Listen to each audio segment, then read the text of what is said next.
하나님의 말씀 봅니다.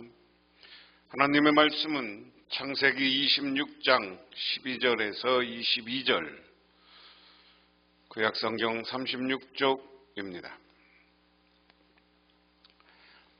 이삭이 그 땅에서 농사하여 그에게 100배나 얻었고 하나님께서 복을 주심으로 그 사람이 창대하여 왕성하여 마침내 거부가 되어 양과 소가 떼를 이루고 종이 심이 많음으로 블레셋 사람이 그를 시기하여 그 아버지 아브라함 때에 그 아버지의 종들이 판 모든 우물을 막고 흙으로 메웠더라.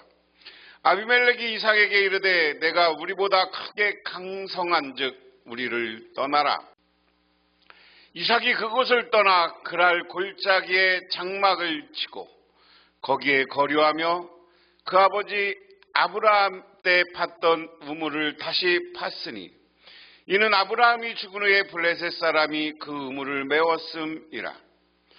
이삭이 그 우물들의 이름을 그의 아버지가 부르던 이름으로 불렀더라. 이삭의 종들이 골짜기를 파서 샘 근원을 얻었더니 그랄 목자들이 이삭의 목자와 다투어 이르되 이 물은 우리의 것이라 하매 이삭이 그 다툼으로 말미암아 그 우물의 이름을 에색이라 하였으며 또 다른 우물을 팠더니 그들이 또 다툼으로 그 이름을 신나라 하였으며 이삭이 거기서 옮겨 다른 우물을 팠더니 그들이 다투지 아니하였으므로 그 이름을 로봇이라 하여 이르되 이제는 여호와께서 우리를 위하여 넓게 하셨으니 이 땅에서 우리가 번성하리로다 하였더라. 아멘. 아비멜렉과 만난 이후 이삭은 그곳에서 계속 살아갑니다. 이러한 모습은 아브라함이 바로에게 사라를 다시 되찾은 이후에 애굽을 떠난 것과는 차이를 보입니다. 이삭이 그 땅에서 농사지었다는 사실은 그곳에 정착해 살았던 기간이 짧지 않았음을 보여줍니다. 이는 이삭이 거기에 오래 거주하였더니라고 앞부분 8절의 언급과도 연결됩니다. 아비멜렉은 아브라함에게도 그 땅에 거주할 것을 허락했습니다. 내 땅이 내 앞에 있으니 내가 보기에도 좋은 대로 거주하라. 다만 이삭과 아브라함의 경우가 차이가 있다면 이삭이 그곳에 씨를 뿌리는 모습입니다. 이스라엘 조상의 농경 생활은 여기서 처음 언급되지만 그들이 농사를 지었다는 것은 크게 놀라운 일이 아니다. 그래서 아비멜렉과 이곳에 거주하면서 하나님의 약속의 백성인 이삭이 하나님의 축복을 받고 누리게 되었다 하는 이야기를 오늘 하려고 합니다. 그럼 성경 말씀을 보면서 한번 생각해 보면 12절에 이삭이 그 땅에서 농사지어 그의 100배의 수확을 거두었다. 주님께서 그에게 복을 주셨기 때문이다. 그는 부자가 되었다. 재산이 점점 늘어서 아주 부유하게 되었다. 자, 오늘 말씀에 눈에 띄는 표현은 그의 100배나 얻었다라는 문구입니다. 메와 시하림이라는 히브리어입니다. 그런데 우리가 생각해 볼 게 있어요. 26장 첫 부분에 그의 흉년이 들었고 기근이 들어서 이삭이 그랄로 가서 블레셋 왕 아비멜렉을 만났다 하는 것이 오늘 26장 1절이에요. 오늘 26장의 시작은 고난의 모습이었습니다. 고난의 모습이었어요. 이 고난의 모습은 어떤 거였느냐? 기근이 들었다, 흉년이 들었다. 그래서 기근과 흉년 때문에 어떻게 됐어요? 살던 곳을 떠나야 됐어요.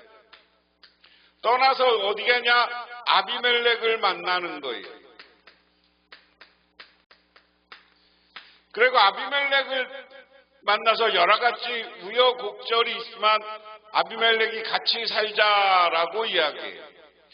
그런데 이곳에서 함께 살면서 이삭과 아비멜렉이 함께 살면서 오늘 중요한 건 농사를 졌다. 이스라엘 백성들은 원래 양을 치는 백성들인데 농사를 져요. 근데 농사의 결실이 100배나 열렸다. 그 이야기는 무슨 이야기냐? 100배나 되었다는 것은 무슨 이야기입니까? 그 땅에서 먼저 농사 짓는 사람들보다 똑같이 무엇을 심었는데 그 해에 100배의 수확을 거두었다는 거예요. 그런데 이렇게 100배의 수확을 거둔 이유를 오늘 뭐라고 설명하느냐? 주님께서 그에게 복을 주셨기 때문이다. 자, 100배가 되고 100배가 됐으니까 부자가 됐다. 그런데 이 부자가 되는 과정은 뭡니까? 하나님이 복을 줬다.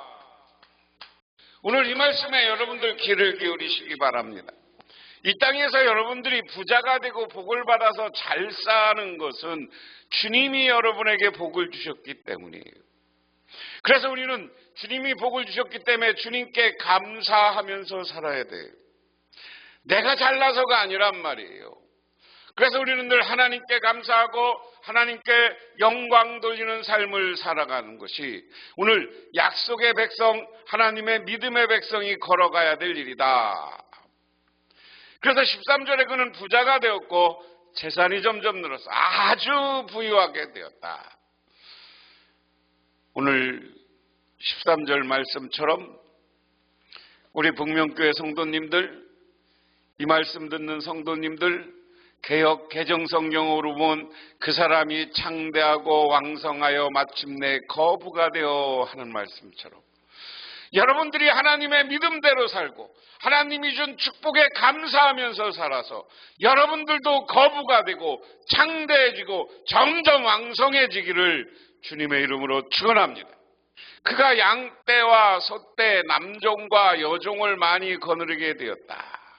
블레셋 사람들이 그를 시기하기 시작하였다. 자, 늘 우리 사람이 살아가는 데는 양측면이 있는 거예요. 이삭이 지금 기근에 살 곳이 없어서 여기를 떠나왔단 말이에요. 맨 처음에는 두려워서 자기 아내를 누이라고 할 정도로 두려우면서 여러 가지 미약한 상태로 이 아비멜렉이 있는 블레셋 땅에 들어왔어. 그런데 주님이 하나님이 복을 주니까 그가 부자가 되고 재산이 늘어나 재산이 곡식만 농사가 100배가 잘 되고 양떼와 소떼가 많이 늘어나요. 양떼와 소떼가 늘으니까 남종과 여종도 많이 사서 그것을 관리하고 유지할 수 있어야 되는 거예요. 그러니까 한 세력이 되기 시작하는 거야. 그러니까 블레셋 사람들이 그를 시기하기 시작해. 우리 누구 마찬가지예요. 누가 잘 되면 축복하고 그 사람들을 격려하고 그 사람들을 칭찬하는 게 아니라 시기하기 시작해. 우리 여러 번 이야기하지만 우리 속담에 사춘이 땅을 사면 배 아프다 그랬어요. 오늘 이삭이 창대해지는 모습, 그것에서 주님의 은혜와 축복은 거부가 되는 것이지만 우리 사람의 생각은 시기와 질투로 시작하는 거예요. 누가 잘 되는 것을 보면서 시기와 질투 있으면 여러분 마음에 사탄이 들어왔다고 생각하고 회개하시기를 바랍니다. 이방 블레셋 사람들과 같은 모습에 여러분들은 회개해야 되는 거예요. 그래서 그들은 이삭의 아버지 아브라함 때에 아브라함의 종들이 판 모든 우물을 막고 흙을 메워버렸다. 아비멜렉이 이삭에게 말하였다. 우리에게 떠나가시오. 이젠 당신은 우리보다 더 훨씬 강하시오. 이삭이 부자가 되니까 그 다음에 어떻게 해요? 부자가 되는 것을 보고 블레셋 사람들이 시기 질투해. 이 질투를 마음으로만 했으면 다행인데 어떻게 하는 거예요? 우물물을 막아. 우물은 왜 중요합니까? 지금 이삭이 살던 곳은 밑에 그랄 지방이고 이쪽에 보면 그라루의 유대 광야 지역이야. 광야 지역에서 우물이라는 것은 생명입니다. 우물이 없으면 살 수가 없어요. 우리처럼 강이 많이 흐르는 것도 아니고 이쪽에 가보면 건천이야. 비가 오면 하천이 생겼다가 평상시 비가 안 오면 하천이 없어. 우리처럼 물을 4계절 동안 물이 흐르는 강들이 이스라엘은 요단강을 제외하고는 없어요.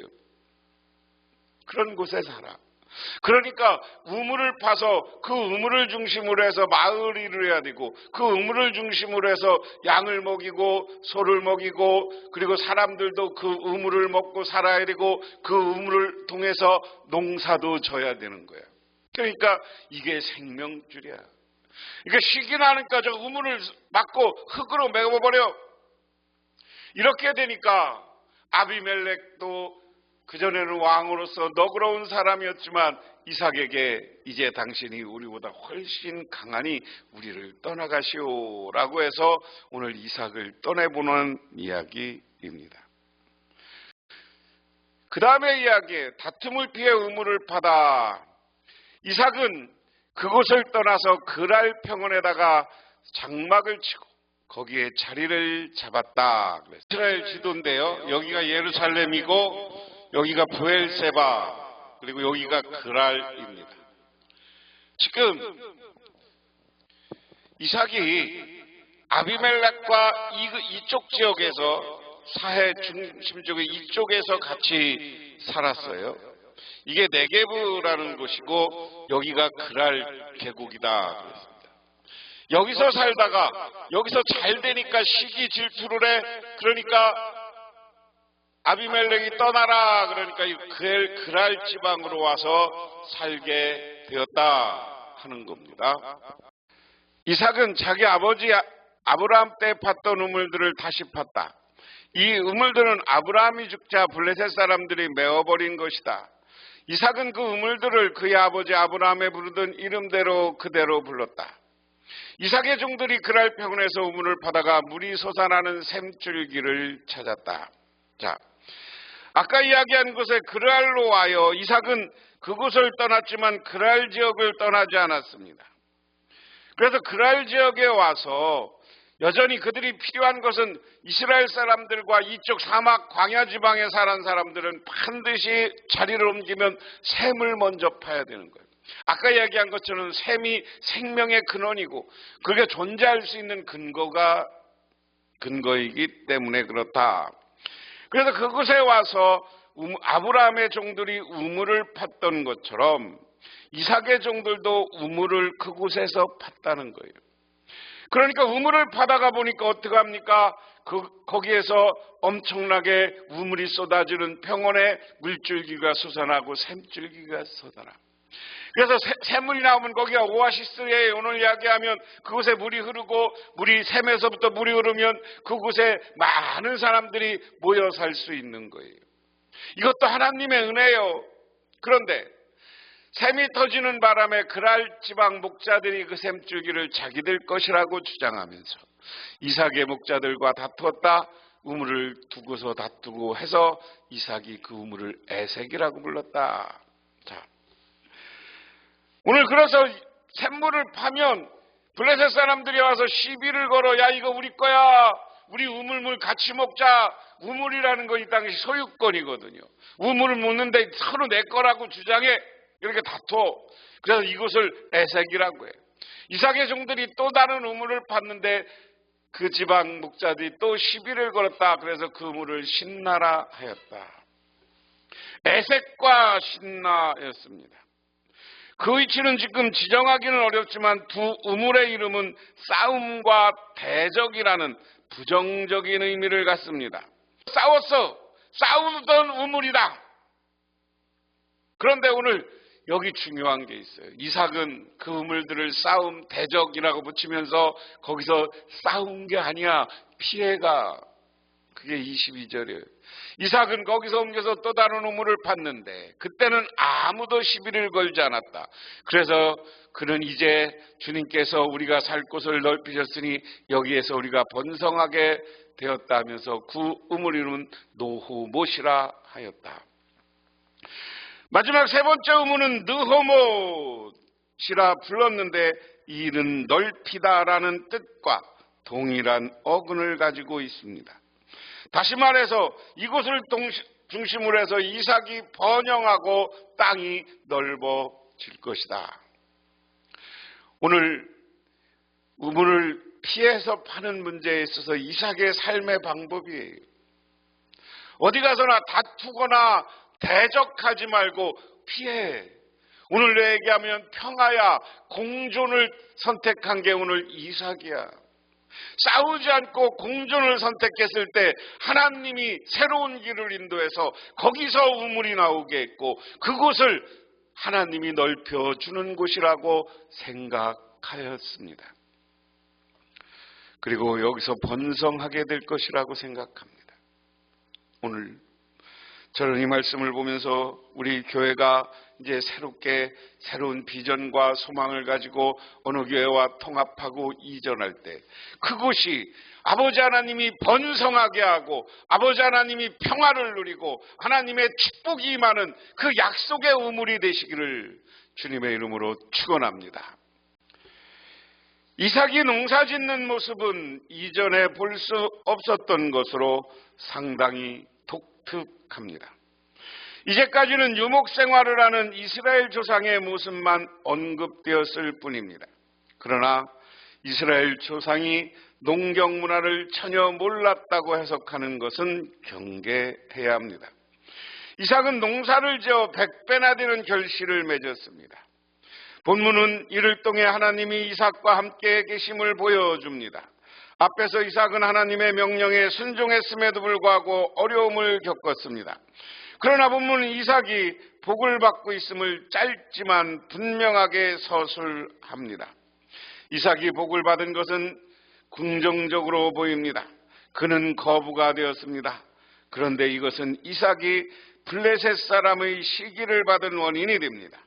성도는 상황에 따라 일에 일비하지 말고 신앙의 길을 걸어가야 합니다.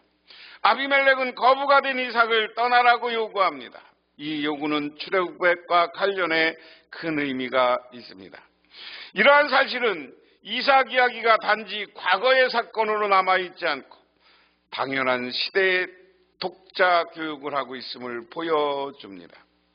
이 요구는 출애굽과 관련해 의미가 있습니다. 이러한 사실은 이삭의 이야기가 단지 과거의 사건으로 남아있지 않고 당면한 시대의 독자를 교육하고 있음을 보여줍니다. 즉 창세기는 이삭을 통해 출애굽을 교육합니다. 이삭은 우물과 관련해 발생한 갈등을 피합니다. 당신은 어디서 물이 나올지 알 수 없었기 때문에 우물을 판다는 것은 대단히 모험적인 일이었습니다. 그래서 우물에서 물이 잘 나오면 하나님의 도우심으로 해석하기도 했습니다. 이삭이 아브라함이 팠던 우물을 다시 팠다는 것은 그 소유권을 명백히 보여줍니다. 하지만 그랄 사람은 이삭의 우물을 빼앗았고 나그네였던 이삭은 다시 지역으로 옮겨야만 했습니다. 그는 자신의 권리를 주장하기보다 계속 밀려나는 듯한 모습을 봅니다. 하지만 하나님은 그런 이삭과 함께 하셔서 복을 주십니다. 세상에서 자신의 권리를 주장하지 못할 때 주장하지 않는 것이 덕일 때가 있습니다. 성서는 성도가 약할 때 오히려 강함이 된 이야기를 합니다. 하나님이 그를 돌보아 주시기 때문입니다. 기도하겠습니다. 하나님 아버지 고맙습니다. 오늘 이삭은 기근 속의 삶을 살지만 하나님이 복 주어서 100배나 수확을 얻었고 하나님이 거부가 되고 점점 왕성해지게 했습니다. 하나님, 이 말씀을 듣는 모든 이들이 정말 거부가 되고 왕성해지는 놀라운 역사가 나타나게 하옵소서.